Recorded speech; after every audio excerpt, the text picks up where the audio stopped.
Malam hari ini kita akan sedikit berkenalan tentang salah satu tokoh tabi'in yang cukup dikenal oleh kaum muslimin ataupun orang non-muslim di Eropa sana. Dialah Abdurrahman Al-Ghafiqi, tokoh ternama di wilayah Andalus yang sekarang namanya wilayah Spanyol. Nah, saat itu ketika Umar bin Abdul Aziz diangkat menjadi khalifah, kan beliau bukan putranya khalifah sebelumnya, tapi diangkat. Nah, Umar bin Abdul Aziz ini orang yang alim, orang yang rabbani, ngerti aturan agama, mengerti pertanggungjawabannya kelak di yaumul qiyamah, sehingga tanpa ragu dia akan langsung menggeser pejabat-pejabat yang tidak kompeten atau pejabat-pejabat yang sudah terbukti melakukan kesalahan berulang-ulang, diganti langsung. Ya azil wa yuwalli, dikatakan. Sehari setelah beliau diangkat langsung dicek semua gubernur menterinya yang sudah terbukti, langsung diganti, gak pakai mikir nanti kita kasih ganti rugi apa, gak pakai, langsung diganti. Dan dicarikan orang-orang yang saleh, termasuk saat itu gubernur Andalusia dipercayakan oleh Khalifah Umar bin Abdul Aziz kepada As-Samah Al-Khawlani, Gubernur As-Samah Al-Khawlani. Beliau yang ditunjuk oleh Khalifah untuk menjadi gubernur di Andalusia. Nah, ikhwatul iman, a'azallahu wa yakum, gubernur baru ini segera menempati tempatnya atau posisinya di Spanyol saat itu. Kemudian mengamati situasi, memperbaiki kondisi, dan yang beliau cari pertama adalah ada enggak tokoh dari tabi'in yang senior yang masih hidup yang ada di wilayah Spanyol. Nah, kata para menterinya ada, kata para pengawalnya, kata para staf kerjanya ada, namanya Abdurrahman Al-Ghafiqi. Beliau tokoh tabi'in yang paling senior di wilayah Spanyol yang masih hidup dan masih belum sepuh gitu ya, masih usianya 30 atau 40-an gitu. Dan saat itu beliau terkenal dengan keilmuannya, ibadahnya, dan ketakwaannya. Nah, beliau juga termasuk orang yang berguru langsung kepada Abdullah bin Umar bin Khattab radhiyallahu anhu, sehingga memiliki banyak ilmu dan banyak riwayat dari sahabat Rasulullah SAW. Gak pakai lama, Gubernur As-Samah bin Malik ini langsung mengundang tokoh tabi'in tersebut. Nah, ini yang perlu kita contoh. Kalau mau konsultasi hal-hal yang penting menyangkut banyak umat, urusan umat, kita harus konsultasi sama orang yang ngerti agama,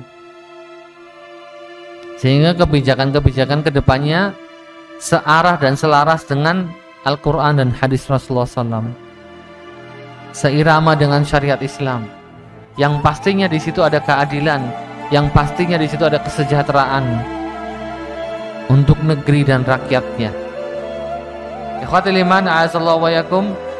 Saat itu Abdurrahman Al-Ghafiqi sedang bertempur di medan pertempuran, sedang melawan kerajaan-kerajaan kecil di Spanyol. Dan saat itu beliau sedang mentarget kota Toulouse, ya, salah satu ibu kota kerajaan Occitania. Namun karena ada undangan dari gubernur Andalus, sehingga beliau datang dan berbicara, ya. Berbicara apa? Untuk langkah kedepannya bagaimana. Sehingga ikhwatul iman a'azallahu wa'alaikum, diputuskan gubernur akan membantu sang jenderal, yaitu Abdurrahman Al-Ghafiqi yang sekaligus tabi'in di medan pertempuran jihad di ibu kota kerajaan Occitania yang sebentar lagi dikuasai. Sejarah ini malah justru diriwayatkan bukan hanya oleh ulama Islam, tapi juga beberapa sejarawan barat. Contohnya orientalis Prancis yang bernama Rino. Beliau menggambarkan betapa dahsyatnya perang besar tersebut. Eropa belum pernah berperang sebesar ini, sekuat ini. menghadapi kekuatan sebesar itu. Saat itu, kata orientalis Prancis yang menulis sejarahnya, kejayaan di pihak pasukan Islam sudah di ambang pintu. Ketika itu Raja Oktania, karena ini sudah merasa sudah akan pasukan kaum muslimin, maka dia bertolak menuju ke Eropa, mengutus utusan-utusan khusus untuk meminta bala bantuan ke berbagai negeri, diprovokasi raja-raja Eropa. Kalau nggak bantu, maka siap negerimu menjadi negeri wilayah Islam. Ditakut-takuti seperti itu, akhirnya semua negeri mengirim utusan dan pasukan khusus membantu Raja Oktania tadi. Jumlah pasukan tambahan dari wilayah-wilayah Eropa begitu besar, luar biasa. Sampai dikatakan sejarawan Eropa, belum pernah Eropa ini bersatu melawan musuh seperti mereka sedang bersatu melawan pasukannya Abdurrahman Al-Ghafiqi. Sampai dikatakan itu matahari kayak gelap mendung, tapi bukan karena mendung, karena saking banyak pasukan berkuda, debunya ngepul ya. Bayangin sebegitu banyaknya ya. Jangan tanya bukan ribuan, ratusan ribu, bahkan mungkin sampai mendekati angka jutaan. Nah, ketika dua kubu berhadapan, ya, mulailah perang sengit dan tak terhindarkan, tak terelakkan. Sang gubernur pun di barisan terdepan, As-Samah bin Malik Al-Khawlani. Terus perang berkecamuk. Ini udah kelihatan, ini udah seimbang. Yang tadinya Islam ini, pasukan kaum muslimin jelas Raja Oktania ini mengumpulkan bala bantuan dari berbagai negara tetangga sehingga dia punya tambahan pasukan yang luar biasa. Akhirnya dua kubu yang sama-sama dahsyat kuatnya dan banyak. Pertempuran sangat sengit. Terus lagi di tengah pertempuran tiba-tiba Gubernur As-Samah bin Malik Al-Khawlani dihantam anak panah. Gugurlah dia. Pasukan kocar kacir. Bingung gak ada pemimpin. Nah, di tengah kocar kacirnya, gonjang-ganjingnya pasukan kaum muslimin, ketika mental juang mereka mulai merosot, ya, dan mereka khawatir akan kalah. Nah, saat itu tampil sosok yang cerdas, bukan cuma cerdas tapi pemberani, tangkas, yaitu Abdurrahman Al-Ghafiqi yang beliau ajak langsung tadi. Di bawah komando Panglima baru ini, pasukan Islam bisa ditata ulang sama beliau, menarik pasukan mundur, tapi bisa ditata ulang sehingga korban tidak banyak yang berjatuhan. Mereka bergerak ke Spanyol dengan tekad nantinya akan memulai kembali pertempuran ini. Ini perang besar Tulus. Bapak Ibu bisa cek lagi di Google atau di YouTube, bisa nanti banyak penjelasan bahwa perang di wilayah Tulus ini perang terjauh kaum muslimin di Eropa. Kalau wilayah Tulus ditaklukkan, maka nggak lama Eropa menjadi benua Islam. Jaraknya hanya 30 km lebih sedikit dari kota Paris sekarang. Jadi sudah bergerak ke jantung Eropa. Sudah bukan di selatan Eropa lagi, tapi sudah mulai bergerak ke sana. Nah, ikhwatil iman, a'azallahu wa yakum, bahkan para sejarawan Eropa termasuk dari Inggris dan Jerman mengatakan kalau pasukan Islam menang di situ, di wilayah Tulus, ya sudah, semua raja-raja Eropa akan tumbang. Tidak akan ada kisahnya kayak Kaisar Prancis, Kaisar Jerman, gak ada, sudah habis semuanya. Namun di wilayah Tulus, disitulah dihentikan, dihantam pasukan kaum muslimin, dan itu titik terjauh pasukan kaum muslimin bertempur, berjihad di jalan Allah. Ikhwatul iman, a'azallahu wa yakum. Pasukan tadi otomatis kembali ke laskarnya masing-masing ke kota muslimin di wilayah Spanyol untuk menata ulang, untuk mengobati luka-luka, ya. Dan beliau juga menguburkan para syuhada dari kaum muslimin yang berjatuhan. Tak berlebihan kiranya jika pertempuran Tulus menorehkan luka pertama yang paling pedih pada diri pasukan Islam sejak menginjakkan kakinya di benua Eropa. Namun dengan kehadiran sosok yang hebat ini, Abdurrahman Al-Ghafiqi, ini seolah menjadi penawar luka, ya, mengembalikan semangat dan spirit juang kaum muslimin. Ternyata kabar kalahnya pasukan muslimin di wilayah Tulus ini sampai ke telinga khalifah, orang nomor 1 di wilayah kaum muslimin, yaitu Umar bin Abdul Aziz radhiyallahu anhu, di kota Damaskus, ibu kotanya. Dan beliau berusaha mengatur strategi bagaimana kaum muslimin kembali meraih kemenangan di wilayah tersebut.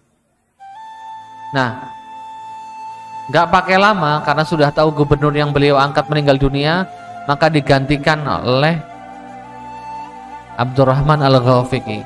Jadi seorang tabi'in, seorang ustadz, seorang kiai, alim ulama, dan juga ahli politik dan militer, diangkat menjadi gubernur Andalusia. Dan wilayah Andalusia diberikan hak otonomi, tidak seperti wilayah-wilayah lainnya, karena wilayah Eropa bagi kaum muslimin itu wilayah yang sangat baru.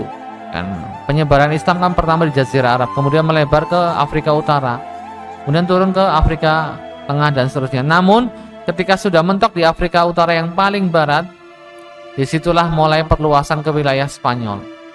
Dulu waktu zamannya Tariq bin Ziyad, awal mula pasukan kaum muslimin masuk ke situ. Jadi Bapak Ibu kalau liburan ke Spanyol, Bapak Ibu akan menyaksikan banyak peninggalan kerajaan-kerajaan Islam di sana. Salah satunya adalah Istana Al-Hamra yang sangat terkenal di sana. Sampai sekarang masih ada dan sebagai simbol pariwisata Spanyol. Banyak sekali. Kaum muslimin di sana memerintah sekitar 600 sampai 700 tahun lamanya. Dan menjadikan wilayah tersebut wilayah yang makmur. Lebih makmur dari semua wilayah Eropa, bisa dibayangkan. Saking hebatnya kaum muslimin ya. Ini makanya kita jangan sampai salah persepsi. Ketika kaum muslimin datang di sebuah wilayah, dia membuka wilayah tersebut, memajukan wilayah tersebut, bukan menjajah. Kalau Belanda ke Indonesia menjajah, diperas Indonesia. Jepang, Inggris, semuanya menjajah, mengambil sumber daya alam. Orang pribumi hanya diberi hak terbatas. Para penguasa pribumi juga didikte. Tapi kaum muslimin masuk ke sebuah wilayah, dia akan bangun wilayah tersebut dan menggandeng pribumi.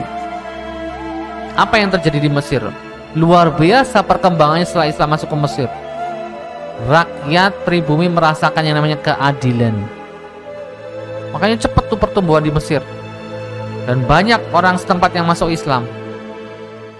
Kemudian ke Afrika Utara sebelah barat lagi, itu masih hutan belantara Afrika, dibuka oleh kaum muslimin, dibikin kota, ada zaitun. Ya, sekarang Anda kalau ke Maroko, di situ ada beberapa kota yang awal mulanya kaum muslimin yang bikin, yang babat alas, artinya hutan belantara. Ya ada suku-suku utara, suku-suku barbar gitu ya. Namun juga dengan berjalannya waktu, suku barbar akhirnya memeluk agama Islam. Dan lebih dari itu, suku barbar menjadi pasukan yang membantu kaum muslimin untuk membuka wilayah Eropa. Yang tadinya datang bermusuhan dengan kaum muslimin, menganggap mereka penjajah. Namun ideologi kita tidak pernah memaksakan orang masuk Islam. Silakan, lakum dinukum waliyadin. Yang penting nggak angkat senjata. Luar biasa. Nah, ikhwatul iman a'azzallahu. Jadi persepsi kita jangan sampai salah bahwasanya penjajahan, istimar dengan namanya Al-Fathul Islami, perluasan wilayah Islam itu jauh berbeda. Di mana Islam masuk ke sebuah wilayah negeri itu jadi makmur. Silakan Anda cek. Jadi sejak zaman Khulafaur Rasyidin sampai kekhalifahan Abbasiyah, semuanya jadi makmur negeri. Namun di zaman kekhilafan Abbasiyah perluasan sudah nggak begitu gencar, biasa. Namun di zaman Umayyah ini luar biasa. Di zaman dinasti Umayyah luar biasa. Perluasannya nggak cuma di Asia, Afrika, tapi sampai ke benua Eropa. Nah, ikhwatil iman a'azzallahu wa yakum. Jadi kaum muslimin memberikan kontribusi besar untuk peradaban Spanyol saat itu. Saya pernah ceritakan bahwasanya di Cordova, di Sevilla itu banyak, ada beberapa universitas nomor 1 di dunia. Saat itu Oxford University belum ada. Nomor 1 yang di bukunya dunia adalah Jami'atul Qurtubah, Cordova University. Pembelajarannya dengan bahasa Arab. Dan ingat Bapak Ibu, kaum muslimin tidak pelit dengan ilmu. Siapa yang mau datang belajar ya silahkan.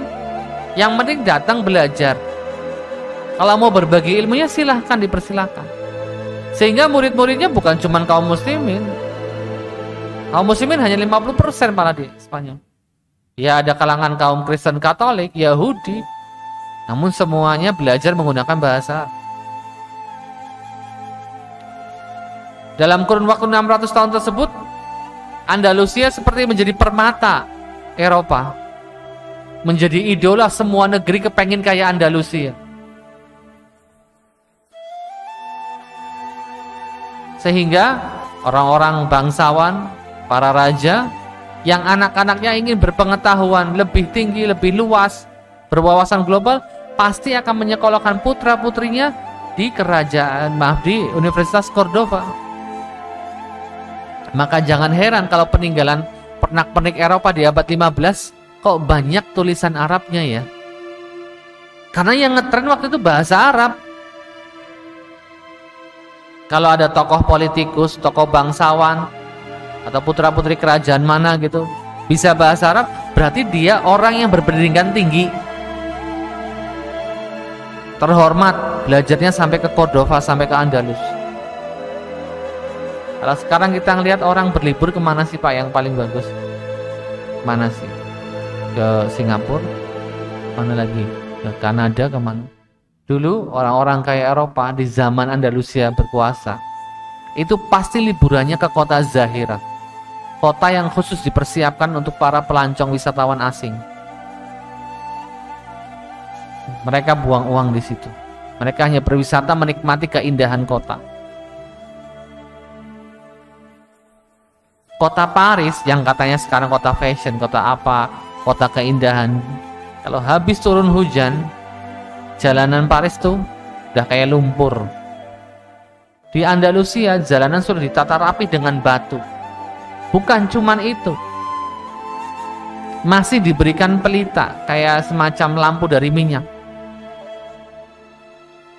Jadi pelabuhan Eropa kalau sudah malam gelap, yang terang cuma mercusuarnya doang. Sedangkan wilayah pesisir Andalusia terang benderang. Jadi jomplang keadaan. Ibaratnya sini wilayah terpencil sekali, sini sudah sangat maju. Bapak Ibu sering kan dengar istilah apa ya, makanan pembuka, penutup gitu ya, dessert ya. Itu kebiasaan dari mana? Dari kaum muslimin di Andalusia, diadopsi oleh Eropa.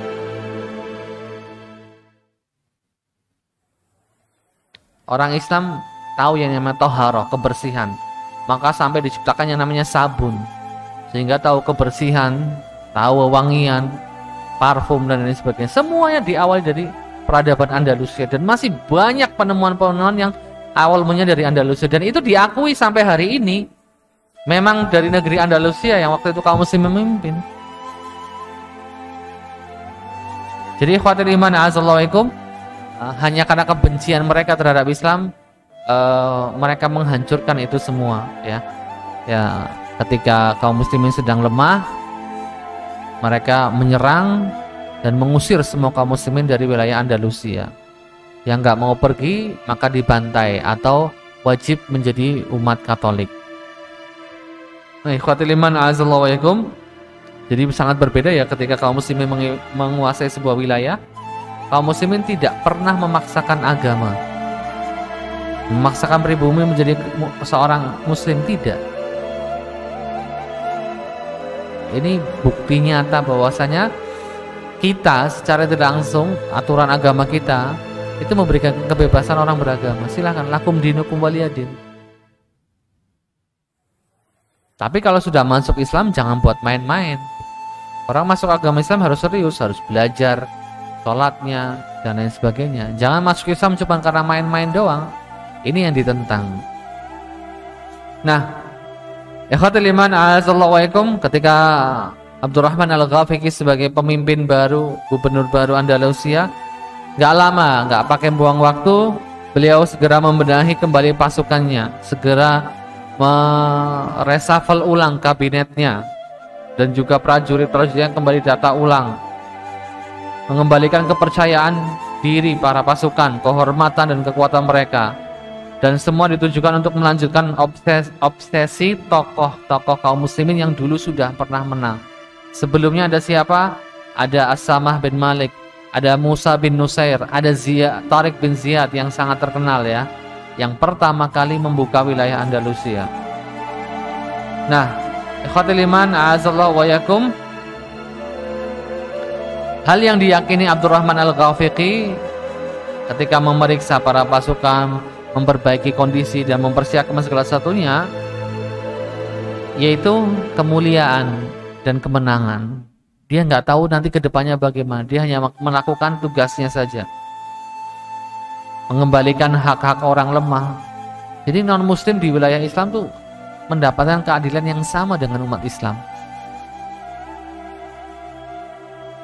Nggak ada orang Islam menguasai Andalusia kemudian gereja-gereja itu diratakan dengan tanah. Tidak ada ceritanya. Orang Islam masuk ke Mesir tuh semua piramid dihancurkan, nggak ada. Tuh piramid masih ada. Bapak Ibu kalau ke Kairo masih ada gereja peninggalan Romawi, masih ada. Karena memang orang Islam tidak diperintahkan untuk menghancurkan tempat ibadah. Menguasai wilayah, kemudian menegakkan keadilan syariat Islam di wilayah tersebut. Nah, ikhwatul iman a'azallahu wa yakum, setelah beliau melakukan reshuffle kabinetnya, memperbaiki nuansa keagamaannya, menguatkan ketakwaan masyarakatnya, beliau selalu menyuruh masyarakatnya untuk tidak pernah meninggalkan sholat jamaah. Beliau sendiri menjadi khatib Jumatnya, memompa semangat jihad, membangkitkan kerinduan mereka akan syahadah atau nailul mardatillah ya. Abdurrahman Al-Ghafiqi memang pintar berretorika, public speakingnya bagus. Yang memegang kendali kekuasaan, beliau juga sibuk mempersiapkan bukan hanya pasukan ya, bukan hanya menyusun kabinet dan bagaimana strategi pasukan, tapi juga memperbaiki semua sarana prasarana negara, diperbaiki. Pasukan dilatih dengan lebih teliti lagi, lebih kencang lagi. Benteng-benteng yang rusak pun diperbaiki, jembatan-jembatan yang runtuh pun diperbaiki. Jadi kaum muslim itu membangun negeri, membangun peradaban. Nah, salah satu jembatan yang bersejarah yang masih bisa kita lihat hari ini di wilayah Spanyol itu adalah jembatan yang ada di kota Cordova. Bapak Ibu bisa melihat di sana, itu jembatan yang dibangun di zaman Abdurrahman Al-Ghafiqi. Sekarang masih ada. Jadi kalau mau liburan ke Eropa, liburan aja ke Spanyol. Ini Bapak Ibu bisa lihat banyak peninggalan umat Islam di sana. Dan ilmu genetik atau ahli sosiologi, ahli pemetaan negara mengatakan bahwasanya gennya orang Spanyol tuh banyak bercampur dengan gennya bangsa Arab. Kenapa? Karena bangsa Arab menguasai wilayah Spanyol selama 700 tahun lebih, beranak pinak di sana. Ya. Sehingga wajah orang-orang Spanyol banyak sekali dengan kemiripan dengan wajah-wajah orang yang di Timur Tengah. Kurma sudah banyak di sana. Pohon zaitun jangan tanya.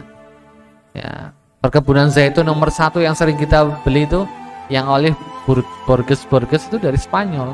Yang bawa bibitnya dulu para tabi'in. Jadi luar biasa.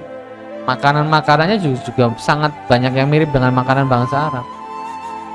Nah, ikhwatul iman a'azallahum, termasuk beberapa bahasa Spanyol pun banyak yang mengambil serapan dari bahasa Arab. Karena bukan waktu yang sebentar. Kalau di SD, SMP, SMA di Spanyol tuh belajar sejarah Islam. Nanti ada Khalifah Abdurrahman Ad-Dakhil, Abdurrahman An-Nasir, nanti kemajuannya apa saja. Mereka pun bangga ketika Islam menguasai Spanyol, karena ketika Islam menguasai Spanyol mereka nomor 1 di Eropa. Mereka belajar itu semua. Dan bendera kekhalifahan Umayyah masih tersimpan bagus di Museum Spanyol di Madrid. Setiap awal tahun dulu sering dibuka, ditunjukkan ke masyarakat, tapi sekarang sudah enggak. Dan keasliannya masih terjamin, masih tertulis kalimat syahadat di situ. Banyak ya, ikhwatul iman azza. Nah, ma'asyiral muslimin rahimani wa rahimakumullah, banyak hal yang nggak bisa saya sebutkan di sini tentang betapa majunya, betapa luar biasanya peradaban Islam di Spanyol. Mungkin suatu saat ketika saya sempat, saya akan paparkan dengan PowerPoint contoh-contoh peninggalan kaum muslimin di Spanyol. Ya, kalau cuma cerita mungkin nggak kelihatan, tapi kalau dipaparkan mungkin bisa lebih terasa ya, bagaimana luar biasanya kaum muslimin di sana. Nah, ikhwatul iman a'azallahu wa yakum, Abdurrahman Al-Ghafiqi juga sering berdiskusi dengan masyarakat setempat, dengan pribumi. Bahkan beliau pernah mengundang salah seorang zimmi keturunan Perancis yang ada perjanjian dengan negara. Beliau berbincang, pengen tahu pendapat orang Eropa tentang kaum muslimin. Pertanyaannya, salah satunya pertanyaan yang diajukan oleh Abdurrahman Al-Ghafiqi kepada warga Prancis tersebut yang tinggal di Spanyol, mengapa raja kalian Charles tidak turun untuk membantu raja lainnya berperang melawan kami? Jadi ketika raja-raja Eropa bergabung, kok Prancis nggak ikut? Kenapa? Dijawab, wahai gubernur yang mulia, Anda telah menepati janji-janji kepada kami. Anda berhak kami percayai dan kami akan menjawab dengan jujur segala yang Anda tanyakan. Sesungguhnya panglima besar Anda, Musa bin Nusair, telah berhasil menguasai seluruh Spanyol. Kemudian dia ingin melintasi pegunungan Pyrenees yang memisahkan Spanyol dengan negeri Prancis. Maka raja-raja kecil dan para rahib itu menghadap raja kami dan berkata, maksudnya rahib-rahib setempat gitu, kehinaan apa yang akan menimpa kita wahai Maharaja? Kami mendengar tentang kaum muslimin dan mengira mereka akan datang dari arah timur. Namun ternyata mereka muncul dari arah barat dan langsung menguasai Spanyol. Padahal negeri ini memiliki persenjataan dan pertahanan yang sangat kuat. Kini mereka mulai merayap di gunung-gunung yang membatasi Spanyol dengan Perancis. Sebenarnya jumlah mereka kecil, persenjataan mereka juga sedikit. Kebanyakan tidak memiliki pakaian perang yang bisa melindungi tubuh mereka dari sabetan pedang-pedang Eropa atau gajah atau kuda-kuda yang gagah. Mereka semuanya terbatas. Terus jawabnya Raja Prancis kepada orang-orang rahib yang di daerah situ tuh, yang mengadu kepada Raja Kaisar Prancis. Kata beliau, masalah ini sudah saya pikirkan secara mendalam dan saya kira untuk saat ini kita tidak perlu menghadapi mereka secara langsung. Mereka orang-orang yang bermental baja. Ikut perang bukan cari uang, bukan cari jabatan, tapi cari mati. Kalau dalam istilah kita kan mati syahid ya, dapat surga. Jadi percuma kita ngelawan. Bagaikan gelombang besar yang menyapu semua yang menghalangi dan mencampakkan mereka semuanya. Selain itu, mereka punya akidah yang sangat kuat.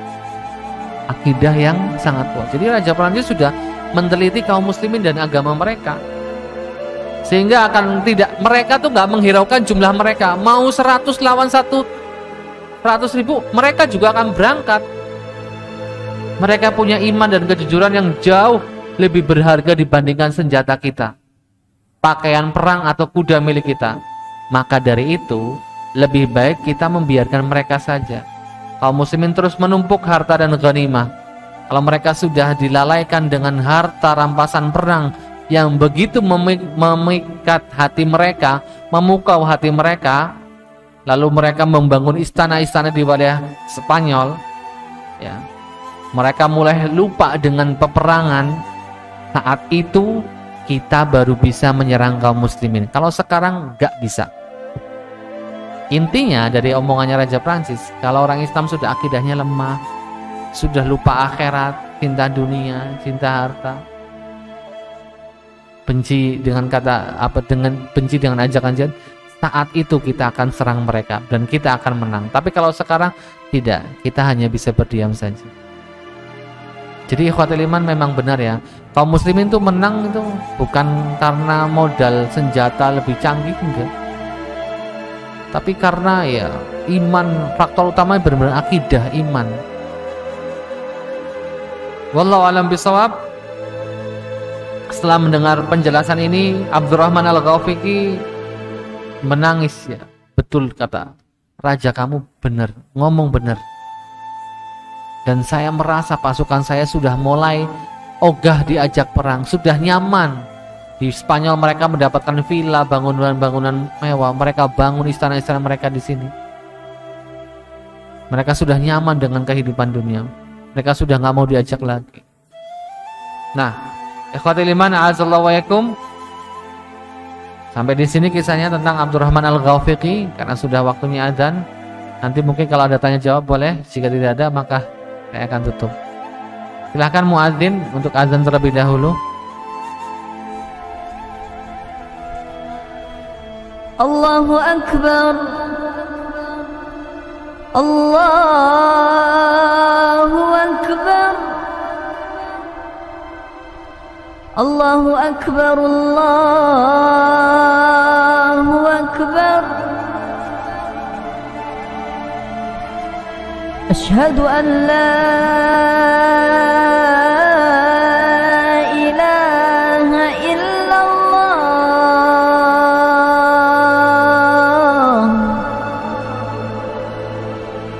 Asyhadu an la ilaha illallah.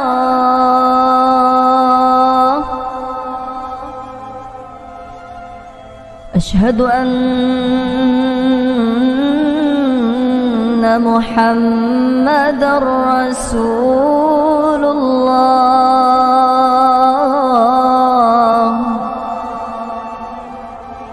Asyhadu anna Muhammadar Rasulullah.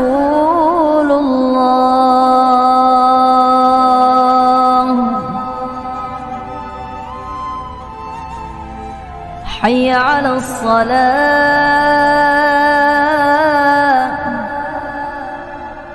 حي على الصلاة،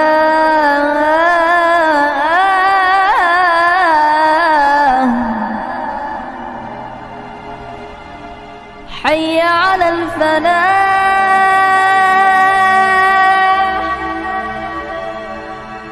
حي على الفلاح.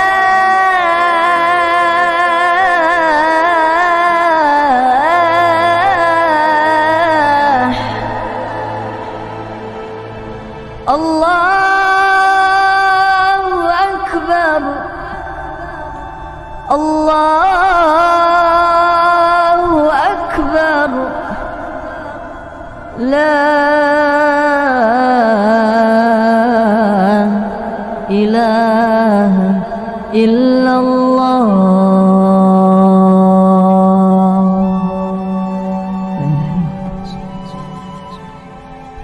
Allahumma rabb hadhihi ad-da'wati at-tammah was-salati al-qa'imah ati Muhammadan al-wasilata wal-fadilah wash-sharafa wad-darajata al-'aliyata ar-rafi'ah wa ba'athu al-maqama mahmudan alladhi wa'adta innaka la tukhlifu al-mi'ad.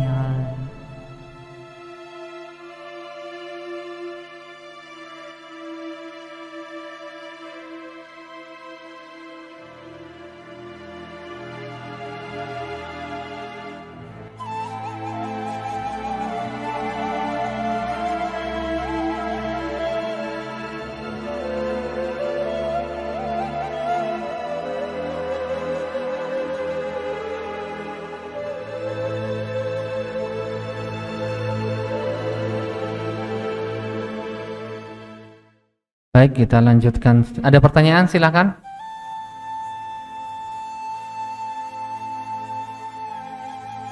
Ya, saya garis bawahi bahwasanya kisah Islam di negeri Andalus itu hampir 800 tahun, 8 abad ya. Dan itu waktu yang enggak sebentar ya, waktu yang cukup lama. Sudah banyak wilayah-wilayah yang menjadi untuk berakar ke situ bahasa Arab dan kebiasaan kaum muslimin.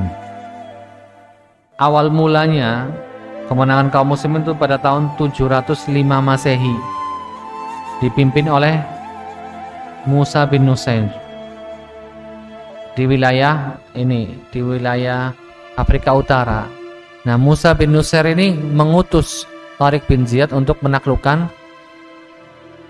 Andalusia atau Spanyol atau Eropa ya. Nah, dari situlah mulai kisahnya kaum muslimin kota demi kota menaklukkan sampai ke Tordesillas atau Toledo ya, salah satu ibu kota besar di Spanyol saat itu, dan dikuasai juga oleh Tariq bin Ziyad. Namun ikhwatil iman a'azzallahu, kegagalan Abdurrahman al-Ghafiqi saat itu ketika sedang mau menyongsong kemenangan lagi digagalkan sama beberapa orang kepercayaannya yang gila dunia. Bahkan salah satu orang yang dipercaya sama beliau di perbatasan namanya Musa bin Qas'ah atau saya kurang lupa ya, ingat, dipercaya untuk memberi serangan secara random kepada musuh supaya musuh tersibukkan sambil menunggu Abdurrahman al-Ghafiqi dengan pasukan utamanya datang ke wilayah tersebut. Suatu ketika nih si Musa bin Qas'ah ini berhasil menawan rombongannya istana. Ternyata di situ ada putri raja, seorang putri, dan dia terpikat dengan kecantikan putri tadi. Akhirnya dia nikahi itu putri. Sang putri memberi syarat, kamu harus bikin perjanjian damai dengan ayahku dulu. Dia mau nggak mau, sudah terpikat, sudah kelepak-kelepak, lupa tujuan dia di situ apa. Akhirnya bikin perjanjian dengan raja tersebut. Kerajaan kecil bisa dihancurkan. Nah, dia berusaha merayu Abdurrahman al-Ghafiqi supaya nggak menyerang ke wilayah itu. Setelah tahu, Abdurrahman al-Ghafiqi marah, memerintahkan pasukan khusus untuk menyeret orang tersebut, mati atau hidup. Akhirnya dia menolak, malah kabur sama istrinya. Sama, katakan istrinya namanya Mimin gitu ya. Kabur sama si Mimin. Dikejar sama pasukan kaum muslimin. Jadi dia berkhianat. Karena apa? Karena kecantikan wanita. Sampai suatu ketika dia tertangkap. Tapi dia melawan, akhirnya tewaslah dia. Tapi tetap dibawa kepada kehadapan Abdurrahman al-Ghafiqi. Karena memastikan dia memang sudah mati, akhirnya dikubur. Dan si istrinya, si Mimin ini, kata Abdurrahman al-Ghafiqi, memang benar seolah kecantikan dunia itu ada pada diri si Mimin. Nah, sebagai hukumannya Mimin dikirim ke Damaskus. Di sanalah Mimin dihukum oleh dinasti Umayyah. Nah, jadi perjuangannya Abdurrahman al-Ghafiqi selalu digagalkan bukan karena dia, karena banyak para kaum muslimin yang sudah mulai nyaman di sana. Ada yang karena harta, ada yang karena wanita. Ya kalau nggak karena harta ya karena wanita, sudah. Ini dan itu sebabnya. Sehingga dari situ kaum muslimin tidak bisa memperluas wilayah lagi di Spanyol, sudah stagnan di situ sampai 500 tahun. Nah, di tahun ke-600 mulai itu menjadi kerajaan-kerajaan kecil Islam yang saling nggak akur. Setelah 100 tahun lewat, mulai diserang sama kerajaan Sevilla, juga kerajaannya Ratu Isabella, saya lupa nama kerajaannya, yang berhasil merebut Granada. Granada itu wilayah terakhir kaum muslimin di Spanyol, bertahan selama lebih 200 tahun. Setelah semua wilayah direbut, tapi wilayah ini berhasil bertahan selama 200 tahun. Ketika kerajaan Eropa berhasil menguasai Spanyol, apa yang mereka nantikan? Istananya. Karena istana yang dibangun umat Islam di Spanyol itu istana yang benar-benar lebih megah dari istana yang dari Eropa. Sehingga mereka langsung mengincar. Bahkan sekelas putri raja pun kepengen langsung segera masuk ke istana Al-Hamra yang katanya di situ ada taman yang ini. Bayangkan seperti apa Eropa saat itu. Benar-benar Andalusia itu mutiara di Eropa. Yang lainnya ketinggalan jauh. Kejayaan Islam yang seperti ini terjadi dan terwujud kenapa? Karena perjuangan para kaum muslimin sebelumnya, para tabi'in yang ikhlas berjuang dengan jiwa dan raga mereka untuk menyebarkan agama Islam. Tujuannya kan awal mulanya dakwah. Setelah udah nyaman lupa tujuan utamanya. Akhirnya musuh bisa mengalahkan dengan mudah. Wallahu a'lam bishawab. Semoga paparan singkat tentang Abdurrahman Al-Ghafiqi dan sejarah Andalusia bisa memotivasi kita untuk terus mau menelaah sedikit demi sedikit tentang sejarah kita, kejayaan kita di masa lalu yang sungguh luar biasa, yang banyak yang kita nggak tahu. Wallahu a'lam bishawab. Aqulu qauli hadza wa astaghfirullah li wa lakum. Mari kita tutup pengajian malam hari ini dengan bacaan hamdalah dan doa kafaratul majlis. Alhamdulillahirabbil alamin. Subhanakallahumma wa bihamdik asyhadu an la ilaha illa anta astaghfiruka wa atubu ilaik. Wassalamualaikum warahmatullahi wabarakatuh.